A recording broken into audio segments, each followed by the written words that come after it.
What really happened with your host, Mike Rivero. You're listening to the Republic Broadcasting Network, where you'll find out what the Fukushima's going on. And aloha, America. Welcome to our show today. We're dealing with technical gremlins and hacker attacks and everything, so sorry for all the interruptions and the noise going on here.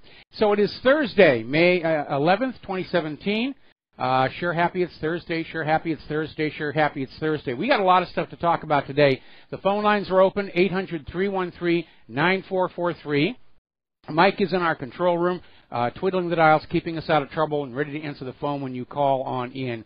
Now, the Democrats are still going ballistic and about, the president fired the FBI director. Like it doesn't happen. It has happened in the past. In fact, the last president to do it was President Bill Clinton.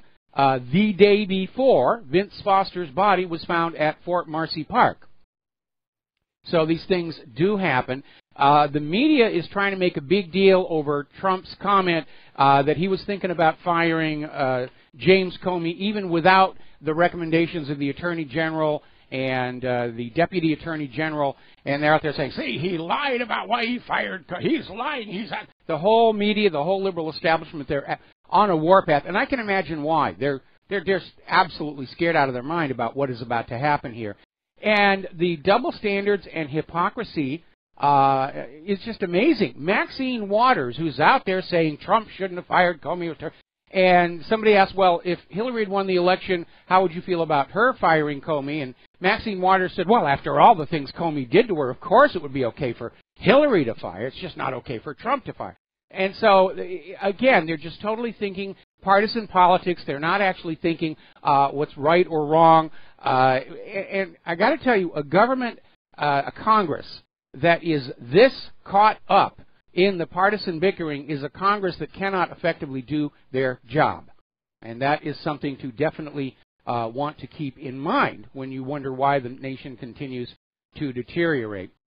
Now, former Assistant Director of the FBI, James Kallstrom, in an interview over at Breitbart News, says that James Comey has thrown the reputation of the FBI under the bus. Well, I wouldn't put it entirely on Comey because you remember Kallstrom was a major figure in the FBI's helping to cover up the accidental shoot-down of TWA 800. And Kallstrom figured very, very prominently in that. In fact, if you remember how Kallstrom went after James Sanders and trying to keep control of all the evidence. So, yes, Comey brought disrepute to the FBI, but he's continuing a long and ignoble tradition, as it were. So, basically, here we are right now. The FBI faked its Hillary Clinton investigation. Comey granted blanket immunity to all the Clinton staffers, never bothered to examine the Clinton campaign computers, never made a stink over how the email server was basically scrubbed. Comey covered up the entire D.C. swamp from the President, Congress, and the American people. Yes, he should have gone. Now, here's another earthquake about to happen. Trump is not stopping with Comey, because apparently Attorney General Sessions and Deputy Attorney General are basically looking to replace McCabe as the acting FBI chief until a successor can be named. So McCabe is now in the crosshairs.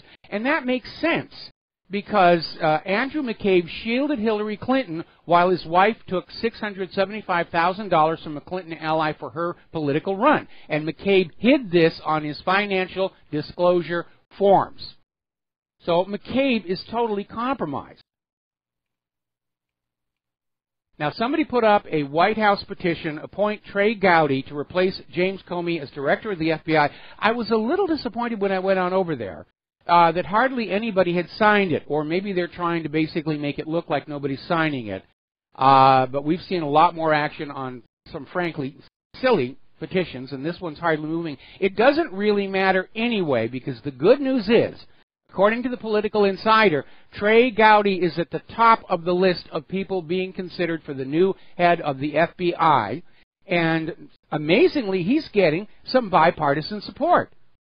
And apparently, Bakari Sellers, he's a former Democratic member of the South Carolina State House, and now he's a commentator on CNN, tweeted out that he would support Trey Gowdy as the new director of the FBI. Now, we've all been watching Trey Gowdy for a long, long time. The guy just comes across as a straight shooter. He's not interested in political turf and protection. He has done a great deal of good in trying to drag out some of what's been going on behind the scenes. Mostly he gets ignored by the corporate media, but of course he's a star out here in the independent media. And possibly as a means of fighting. See, we're seeing a war between two ideas, okay, or two investigations rather. The first one is into Hillary Clinton's email server, whether she was committing espionage, whether the Clinton Foundation was a slush fund, for which there's a huge amount of evidence. And on the other side, the Democrats are still pushing Russia, Russia, Russia, Russia, Russia, Russia, even though there is no evidence to back it up at all. And so now, Maine's Senator Angus King wants to hire former FBI Director Jim Comey to lead a quote-unquote independent investigation into ties between Trump and the Russian government. Can you say conflict of interest? If they were actually to do that, anything Comey comes up with, people are going to say, well, he's just out for revenge. He's just out for revenge. Now, there's a new breaking story. First of all, we're going to do a shout-out to our honor affiliates who are just now rejoining our network. And there's a new breaking story. You're going to love this one. This one came out of 12160.info, and it involves a Russian citizen who is a hacker, Yevgeny Nikulin, 29 years old, and apparently he was caught hacking servers like LinkedIn, Dropbox, and FormSpring between 2012 and 2013, and he got arrested for it. And now Nikulin has gone public through his lawyer saying that agents of the FBI visited him while waiting for his trial, offering to get all the charges dropped, grant him U.S. citizenship, a pile of cash, and an apartment in the United States if Nikulin would confess, quote-unquote, to participating in the 2016 hacks of Clinton campaign chief John Podesta's emails last July. Now, we all know that was a leak. We're pretty sure Seth Rich leaked it. Assange sort of hinted at that. And here we have the FBI trying to bribe somebody to stand up and say, yes, I'm the one who hacked the DNC emails on behalf of Russia. They were trying to bribe him. U.S. citizenship, a pile of cash. Yeah, that's what the FBI does. And probably because of this and so many other things going all the way back to COINTELPRO, Ron Paul is out there saying, good that Comey's been fired. Now you should fire the entire FBI. Because you have to ask, has the FBI actually been a benefit to our liberty and safety, or are they in fact acting as an American version of the Gestapo to enforce the will of the rulers? Cover up murders, make them look like suicides, wreck the careers of anybody who points out the very bad mistakes they make in the cover stories. All right, we're going to take some phone calls. Lynn in Illinois, aloha. Welcome to the show. What's on your mind? Hi, Mike. How are you? It's so good to talk to you. I want to tell you thank you for your time and energy. You do a great job. Thank you. And I agree with probably 98% of what you say. You're spot on. Thank you. Love it. Now, I was listening last night, and someone called in and spoke about Convention of States, and you said you were for it, and you guys talked a little bit, and I just wanted to say a little bit more about it, if I could. Yes, please. Okay, so the Convention of States is not where they open up the United States Constitution to rewriting the Constitution. It is where the states get together and think of amendments to the Constitution. They're not going to rewrite the Constitution, only amend it. Okay, so a lot of people that are fearful that it's going to rewrite it's not a constitutional convention. That's correct. Yes, and it's a very long process, so it is safe in that aspect. You need 34 states to pass a bill asking for this convention. After that, let's say you come up with a couple of amendments. They have to go back to the states and pass again in 38 states to become an amendment on the U.S. Constitution. That is correct. Now, so far, we have 11 states that have passed the bill asking for the convention. It has to go through the House and the Senate of that state in the same year to pass. We have 11 that have passed. Just last week, Texas passed. We have about 15 other states that have passed either the House or the Senate in one given year. So and we're active in 44 of 50 states. So we're moving right along. We have a lot of support, and just wanted to mention it, and hopefully your listeners will go online and sign the petition. Okay, well, if there's any information that you can send me a URL, email it to me, and I will link it to whatreallyhappened.com. Oh, fabulous. All right, keep up the good work. All right, thanks an awful lot. We're going to let you go here and switch over to Errol in the Netherlands. Aloha, Errol. Welcome to the show. What's on your mind? Hello, Mike. I just want to make it quick. It's about the Americans, they have an unipolar world, and what we see now with the BRICS countries, it's a multipolar world, so with an M, multipolar and unipolar. What we don't see in the Americans when we want to do business is that the Americans want to be first. Yes. And that the multipolarization means we want to do business with each other.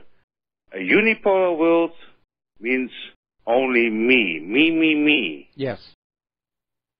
But a multipolar world means for everyone. So when we can step off this plate of irony, I call it irony, because when you look in history, all we did was we were the ones that put on the bombs. We placed the bombs. We did it. We did this, that, und so weiter, ne? In German, yeah. Well, but when we look in the future, we need to go to a multipolar world, and a multipolar world means doing business with each other, without warfare, without nuclear warfare, without whatever warfare, craziest ideas. And you know it. Oh, I understand, but let me step back and give you a little bit of history, because following the collapse of the Soviet Union, the United States government began to view itself as the world's remaining superpower, based on their military expenditures in the nuclear arsenal, and literally embarked on a program called the Project for the New American Century, to basically bring the rest of the world under the hegemonic domination of the United States, both economically through the Federal Reserve Note and militarily as well. And unfortunately, way too many people within the U.S. government still see the U.S. as a superpower among a bunch of nations who can't stand up to us. But as you said, the situation has evolved, and we have all these other nations who are forming alliances that together really do match the United States economically, potentially even militarily, because we're beginning to realize that the image of invincible American military might may be more illusion than reality. And so the rest of the world, I think, sees the United States correctly as an empire in decline, and no longer a leader, certainly not a moral leader, certainly not a champion of human rights, but as a rogue nation with a lot of very nasty weapons, and that's about it. So I think the reality is the world has already gone back to being multipolar, and the U.S. government's just a little slow on the pickup. You can say that now, exactly, yes. But what Paul Craig Roberts said, they are sitting in the situation room, and they think that they can still win this.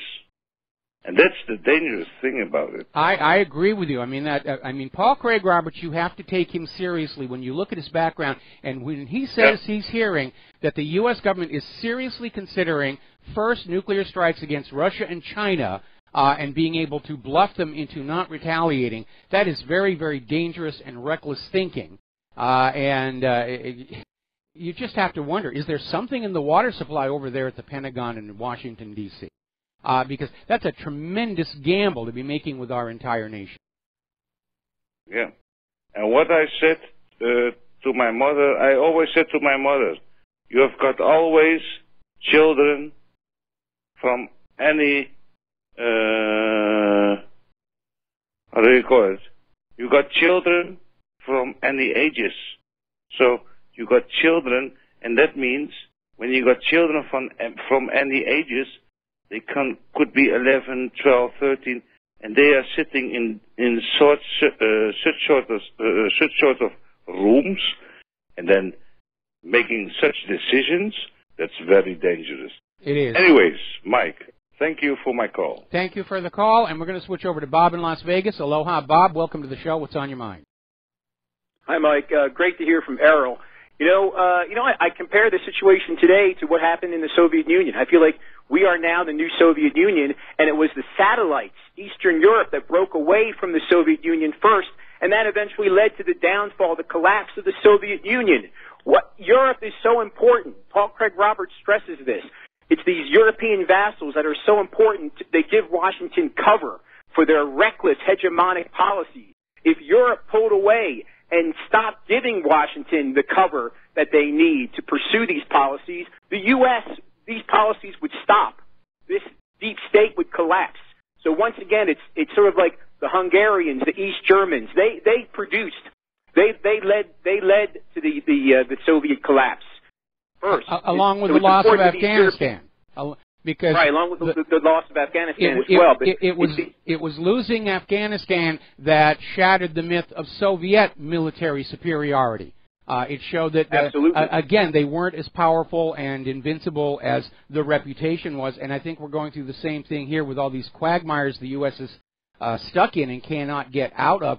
And again, this is all patterned after the fall of Rome. After Rome lost those 3 legions up in Germany, the outlying provinces said, oh, Rome isn't as strong and powerful as we were led to believe. Let's just go off and try and be independent. And Britain broke away, and Rome started having to pull on back. And without that plunder and pillage from the outlying provinces, Rome couldn't sustain its debt, and eventually it simply collapsed. Yeah, Mike, to change the subject, I just have some free advice to the Japanese government regarding Fukushima. If they, in order to encourage people to return to their homes in Fukushima, why not move a few government ministries there first? Maybe that'll encourage the people to go back to Fukushima. Oh, and I think Japan's energy ministry ought to be right there on the site. Absolutely. And then last thing, Mike. Oh, by the way, what does Palawana Friday say? You always say that on Wednesday. Oh, Pau Hana Friday. It's Hawaiian for end of work. Oh, end of work. Okay. Last thing, people were talking about the Putin meeting. Putin meets Kissinger every year for talks. Yes. And I don't think that they're friends. Actually, a good friend of mine my Greek buddy in New Jersey, Andy, he said, it's perhaps Putin is taking a page out of Michael Corleone's book. Keep your friends close, but your enemies closer. Absolutely, absolutely. And, Kissinger is still very much at the core of all the deep state plotting, and I imagine Putin would want to know what he's thinking. Absolutely. As he gallivants around the world. Oh, Mike, lastly, was that elevator at Sears fixed? Because you mentioned how Sears is just collapsing we haven't been back in your there. Town. We haven't actually been back there, so I don't know. Okay, I was wondering if they were that was leading to their closure. But I think we're going to. I think we're going to lose this local Sears, and I think we're going to lose the local Macy's as well. All right, Bob, thanks an awful lot. We're going to take a break for commercials here. More phone calls when we come on back, and then getting on back to the news about how this transition at the FBI may lead to a reopening of the investigation into Hillary Clinton. We'll be right back.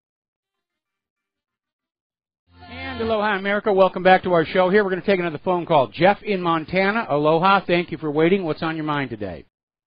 Aloha, Michael. Thanks for taking the call. I agree with you completely. I think Trey Groudy's the perfect guy for the head of the FBI.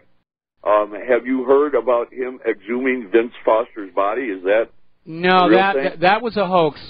Somebody put that out as a hoax. You need to understand right now, the government and the corporate media are trying to find ways to make the independent media look kooky or just plain wrong. And there have been a number of brand new websites that have appeared in the last couple of weeks that are doing nothing but pouring junk on out there in the hope that we'll all pick it up, run with the story, and embarrass ourselves. And the original source story about exhuming Vince Foster's body, they had the wrong state. Because Vince Foster is actually buried back in Arkansas, and they were saying they're over there in Virginia and they're exhuming the body, and it was completely wrong.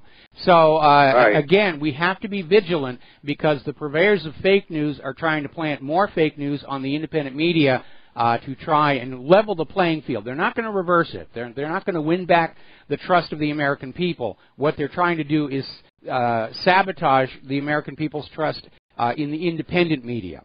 So far, it's not working, but we do have to be careful. They're just flinging a lot of nonsense stuff out there. Well, here's one thing that is, it is true, and I think is going to be a factor here going forward. I think you're seeing the beginning of Jeff Sessions and the AG's office getting down to who the real criminals are. And Comey was on the board of HSBC. He was involved with funding that was going back and forth to the Clinton Foundation. This guy, John Cruz, the senior VP that came out of HSBC and lost his job as a whistleblower, has fingered him as one of the guys that Sessions going after, including Loretta Lynch and Hillary and Eric Holder. And I think you're going to start seeing the Justice Department and an Attorney General really doing their job here. At least that's what I'm hoping. Well, I'm hoping for it too, but you need to remember what they're up against ultimately is that CIA cocaine cartel that has corrupted our society for going on more than 30, going all the way back to Vietnam. They've been tinkering with this stuff. And obviously, CIA is not going to tolerate anybody spoiling that party that they've got. So Sessions and whoever takes over the FBI, Trey Gowdy, and even Trump are going to have to be very, very careful because they're up against a lot of money and a lot of power. And everybody who was involved in this CIA operation, they're scared right now, and scared people can be very dangerous. Right, and that's what they're doing with this whole Russia thing, is they're just trying to create any story that'll take these guys down, because they're scared of hanging by the noose, like Hillary said. Yeah, absolutely. That's exactly what it is. They're trying to get rid of Trump. They're trying to find some way to shift the blame back on him. But again, even the people attacking Trump have to come back saying, well, we don't actually have any evidence, you know. But it just makes sense that Putin would be rigging the election for Trump, except all the election fraud that has been documented from last year's election all favored Hillary Clinton. So the story, again, it just doesn't hold up. All right, thanks, Mike. Have a good day. All right, thanks. We're going to switch over to John in Phoenix. Aloha, John. Welcome to the show. What's on your mind? Hey, Mike. I'm one of the unemployed in the country. I'm a psychologist. The way I see things set up right now, the only way I can see them actually fixing the unemployment program is putting more people on antidepressants, manufacturing more Roundup or vaccines, bring back the draft, or put more malware on people's software. Yeah, that unfortunately seems to be some of the thinking here is let's go out and cause problems, and then people will have jobs fixing the problems. It's called the broken window analogy, but our nation's run out of windows. Well, do you have any suggestions that could bring back unemployment besides just causing problems that need to be fixed that they create? Yeah, let's stop going around the world killing people. And let's retask that money back to the development of our nation. I mean, there are things that need to be done, especially with the infrastructure. And there are people who want to have those jobs. But right now, the money is just siphoned off for war, Israel, and all of this international intrigue. We're living in a wartime economy. They don't want to admit it, but that's the reality. And you can tell just by walking down your local street, looking at the cracked pavement, the corroded fixtures, the empty retail spaces, and all the homeless people. We'll tell you what the reality is that's going on. John, we're going to let you go and take a break for commercials. We'll be right back. And aloha, America. Welcome back to the show. And by the way, if you're trying to reach the whatreallyhappened.com website, it is under extremely heavy hacker attack today, which may signal that something major is about to happen, or the children are just in a panic mode here right now. And they ought to be. They ought to be. Because as one example, I mean, calls to investigate Hillary gained steam following Comey's firing. Everybody knew James Comey and Loretta Lynch were protecting Hillary Clinton from prosecution, even as James Comey listed the Title 18 felony violations she's actually guilty of. And so, yeah, remember, Donald Trump campaigned, at least in part, on prosecuting the Clintons for all that they have done. And now's the time to make good on that particular promise. Now, apparently, with Comey now gone, and possibly the acting director about to be given a pink slip, we're starting to hear from a lot of FBI agents, rank and file. They were furious at the investigation. They knew it was a cover-up. And we're hearing rumblings that FBI agents are going to start leaking stuff. They're going to talk, and they're very angry over the fact that when they went to interview Hillary Clinton at her home, all they did was talk to her. They didn't take any devices. They didn't search the residence. They didn't do anything. They were just going through the motions to make it look like there was an investigation, and there wasn't. And FBI agents are very, very angry that their public image has been seriously damaged by a very obvious cover-up. Because it's one thing to cover something up like the murder of Vince Foster, and the vast majority of Americans don't realize that's what happened. And quite another to be covering up for Hillary Clinton's email server and foundation, and everybody in the country knows that's exactly what happened. Politics is perception, and the perception is Hillary Clinton and Bill Clinton and their associates are guilty of a great number of crimes, including possibly betraying our nation, and they should be held to account. Tom Fitton, over at Judicial Watch, is saying one of the problems that he had with James Comey back during that press conference where he listed out all the information and said, we're not charging, is he violated all the standard procedures, saying Comey acted like judge, jury, and prosecutor, and that was never his job. Comey's job was to collect together all the information, give it to the Department of Justice, and let them make the call, not make a TV press conference where he says, this is what happened, and I have decided we're not going to recommend charges. And if you look at the letter from the Assistant Attorney General, that's a big point in there, why the Assistant AG was saying, you've got to let this guy go. He's a wild card. He doesn't really understand the job, which makes sense when you realize James Comey has never had much of a law enforcement background. He's a banker and apparently a money launderer. Now, speaking of Judicial Watch, they have scored another major victory. They were requesting more of the emails from the State Department. The State Department refused, saying none of your business. And Judicial Watch took them to court under the Freedom of Information Act request, and the judge said, you will turn over the emails. They have 894 pages of new State Department documents, including previously unreleased email exchanges, and these email exchanges reinforce Hillary Clinton repeatedly violated the laws regarding the handling of classified information. And remember, James Comey's claim that we're not going to prosecute because we couldn't find that she intended to do wrong doesn't pass muster. Title 18 does not require intent to do wrong. It's gross negligence. It's the act of exposing the classified information to a non-secure environment. That's the crime. Not what you meant to do. What you did is what actually happened. And Comey tried the same thing to get Huma Abedin off the hook. And that was just one too many. And we know Hillary broke the law. That we've got all the evidence that's already come on out. There was that one message where she literally instructed a subordinate to remove the classification headings from a document and send it by non-secure means. That's a Title 18 violation right there. Now, Rand Paul has just asked Donald Trump to open a new probe into the Obama administration spying on political opponents during this last year's election. And I think that ought to be done. Donald Trump promised to drain the swamp. He's got a wonderful opportunity here. If he misses it, the swamp is going to find some way to eat him. Meanwhile, over at the Washington Compost, they're still out there just putting out stuff to try and cause problems. They actually ran a story earlier today where the Deputy Attorney General Rosenstein was reported as saying that he had objected to the firing of Comey, that he was considering leaving the Department of Justice. Rosenstein has now gone public saying, no, I am not quitting. I didn't threaten to quit over the Comey firing. It's just more made-up fake news from the Washington Compost. Now, over at CNN, Wolf Blitzer was interviewing Dianne Feinstein, and he gave her a direct question, you know, is there any evidence now of collusion between Donald Trump and the Russian government? And Dianne Feinstein says, well, not at this time. And at that point, Wolf just ends the interview because that's not what he wanted.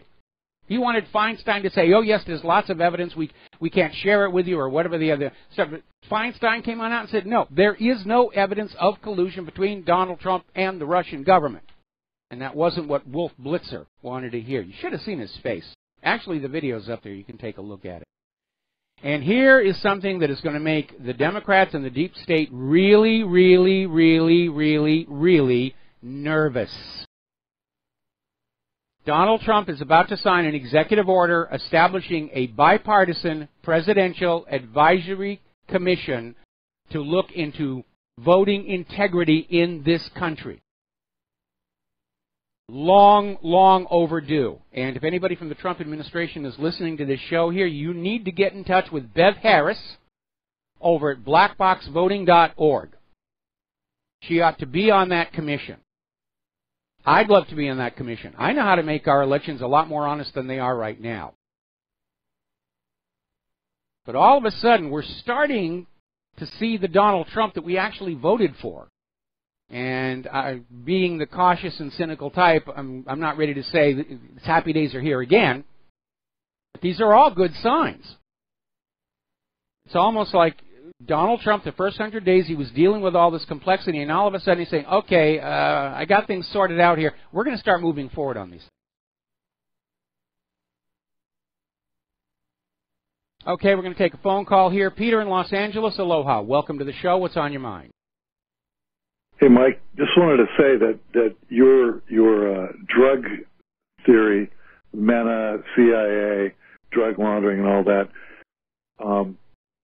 I think it goes, you can take it one step further and say that, like, for instance, Comey was a bank director and a banker.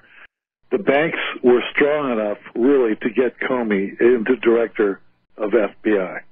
Just like the deep state parts that are strong enough to promise Jane Harmon, you know, chairman of the Intelligence Committee, or things like that. But we got to get the banks.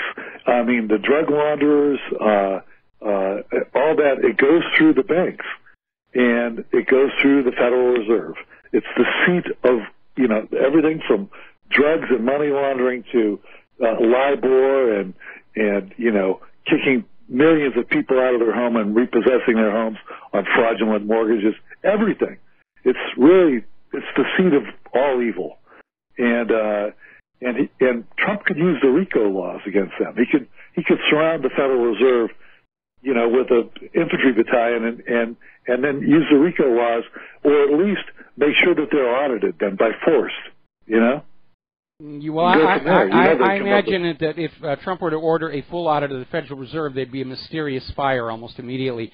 Do you remember back in the, I would say, 1980s, somewhere in that time frame, I forget exactly, was the original TV series of Miami Vice. It was produced by Michael Mann. It was a very, very popular show. Sure. And I remember in the, I think it was the second or third season, between when it was just getting the drug dealers on the streets and Crockett himself going wacko, there was this wonderful episode where they had basically traced the flow of drug money to this big bank.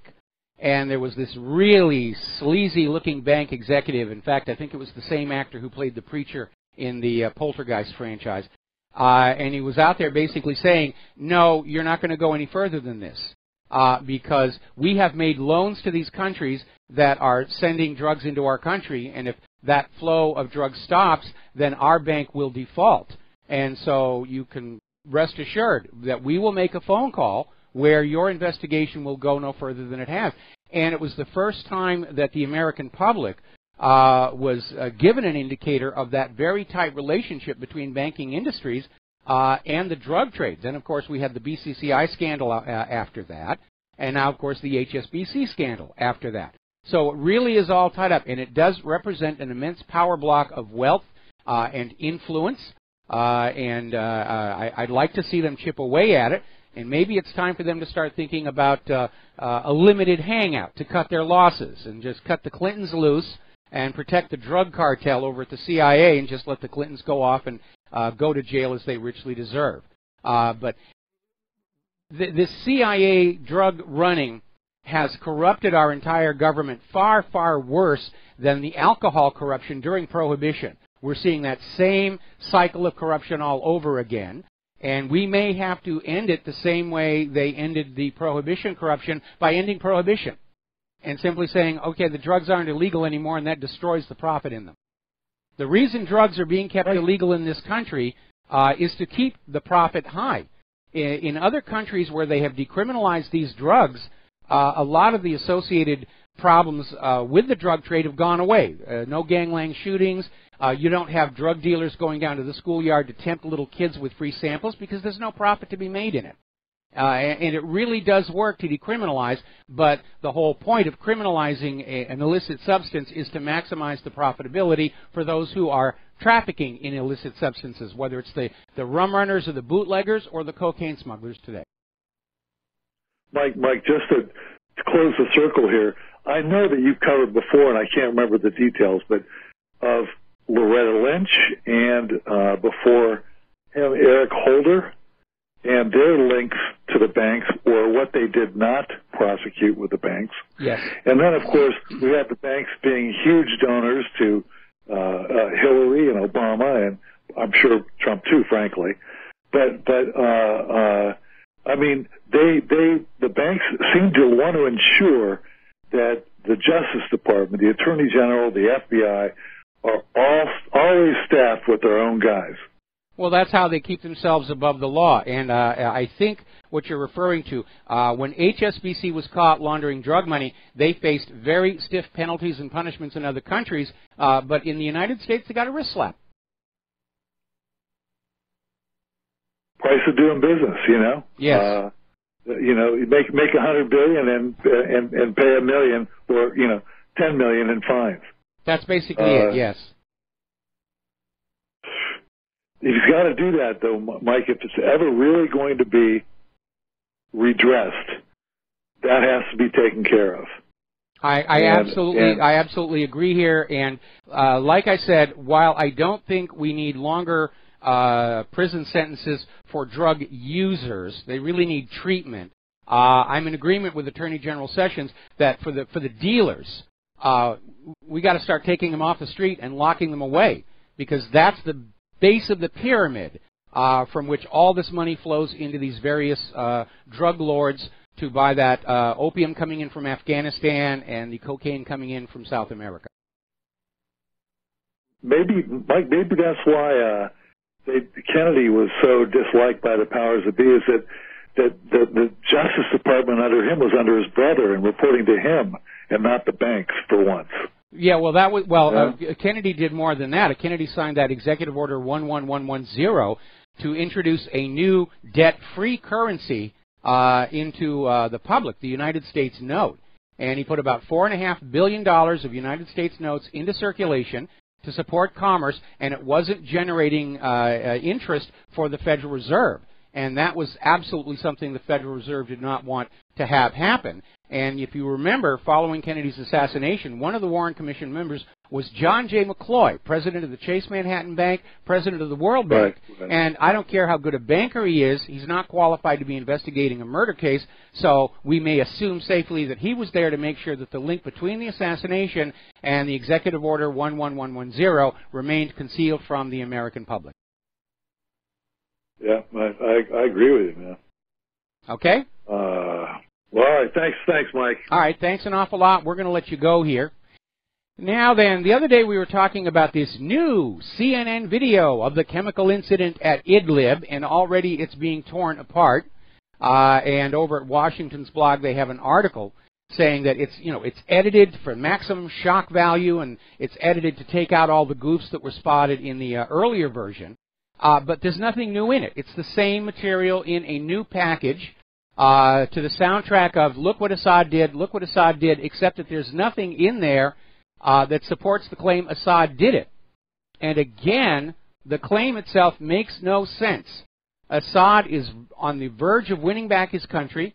There were peace talks that were starting that were going to keep him in power. Even the White House had said, we accept the political reality, Assad will remain in power in Syria. So why would Assad do the one thing that would absolutely destroy the path that he was on? And the answer is he wouldn't. Of course he wouldn't.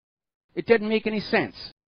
There was no upside for Assad to do something, and every reason for the U.S.-backed rebels to carry out another chemical attack to frame on Assad, which they've been caught doing at least twice before. And I'm very, very concerned with all this military buildup around Syria. There's going to be another very slickly produced false flag. And by the way, I misspoke the other day. It's not Press TV. It's Al Jazeera that got hired to film this new horrific war crime chemical weapon attack. And it's a big production, 30, 40 emergency vehicles, along with that other bizarre story that a nearby hospital was broken into. The morgue was broken into, and the bodies of 20 dead children were stolen. Now, what are you going to use that for unless it's for set decoration? So they're getting ready to uncork a really whopper of a false flag on us to try and get us all hot and bothered to go back into Syria. But we've been down this road so many times. Fool me once, shame on me. Oh, shame on you. Fool me twice, shame on me. All right, we're going to take a break for commercials. We'll be right back. And aloha, America. Welcome back to our show here. We're talking about Syria. And we're talking about the fact that in the short space of just a few weeks, we have gone from Syria almost being over to ramping up the war again. And apparently, U.S. military personnel have entered southern Syria at the Tanf border crossing. So we now have American boots on the ground in Syria. They are supposedly trainers, training units of the Free Syria Army. Now, the Free Syria Army is a bit of a misnomer. They're hired mercenaries. 90% of them are not from Syria. They're one of the U.S.-backed groups trying to topple Assad. So we're already back to this on the ground, toppling Assad. And if you're my age, you'll remember this idea of trainers and advisors. That's how we got into Vietnam. Yes, we're sending over advisors. They're not really combat troops. And yes, they're wearing helmets and bulletproof things, and they're carrying guns. But really, they're just advisors. And look how that all ended up. Now, looking at a map of the Tanf border crossing, it's actually almost ideally situated to literally drive north and carve off that little bit of Syria that they want for the future Kurdistan. So that may be one of the things they're thinking about there from that specific location. Syria's government is now claiming that 5,000 ethnic Uyghurs from China's violence-prone far western region of Xinjiang are fighting in the various militant groups in Syria against the Syrian government. And Syria's ambassador to China said Beijing should be extremely concerned about it.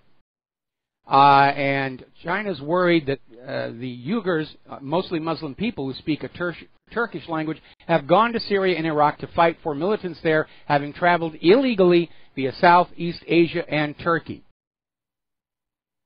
Now, as you know, Donald Trump has signed an executive order arming the Kurds with very sophisticated weapons. Now, we've seen photos where these Kurdish fighters have U.S. weapons, so they've been getting them all along, but now it's official. And, of course, it's going to escalate the situation, not just with Syria, but Turkey. Turkey is very unhappy that the Kurds are getting these weapons. Turkey is talking about breaking off relations with the United States. So that whole region is descending into complete chaos. And I think Trump is getting some bad advice in terms of military planning, or, as we have seen many indications already, the Pentagon has just gone rogue, and they have decided they will decide what our military foreign policy is going to be. And because it is the Pentagon and they love their weapons, it's basically like the law of the hammer. If you don't know what I'm talking about, the law of the hammer says if you give a 5-year-old child a hammer, everything they encounter needs pounding. Same thing applies to the Pentagon. If you give the Pentagon a bomb, everything they encounter needs bombing. That's going to be the mindset here. Now, over in Yemen, little bit of a victory, probably temporary, but it's still going to be sparking everybody up. Apparently, yesterday, the Yemeni army and popular committees took control of a Saudi military outpost in Asir province. In other words, they went in Saudi Arabia and took control of this outpost. So maybe Saudi Arabia will start to feel what it feels like to have your country invaded. We'll be right back after station identification.